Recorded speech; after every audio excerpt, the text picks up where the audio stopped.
আমার লজ্জা লাগে চল এখন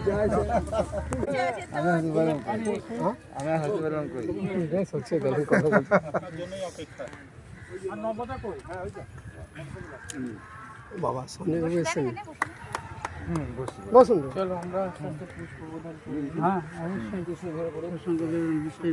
হ্যাঁ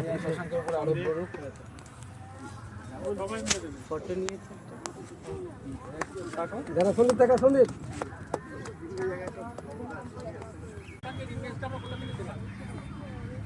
অনুষ্ঠান সম্পর্কে একটা রাইট আপ আমরা করেছি, সেটা এখন সবাইকে দিয়ে দিই, ঠিক আছে?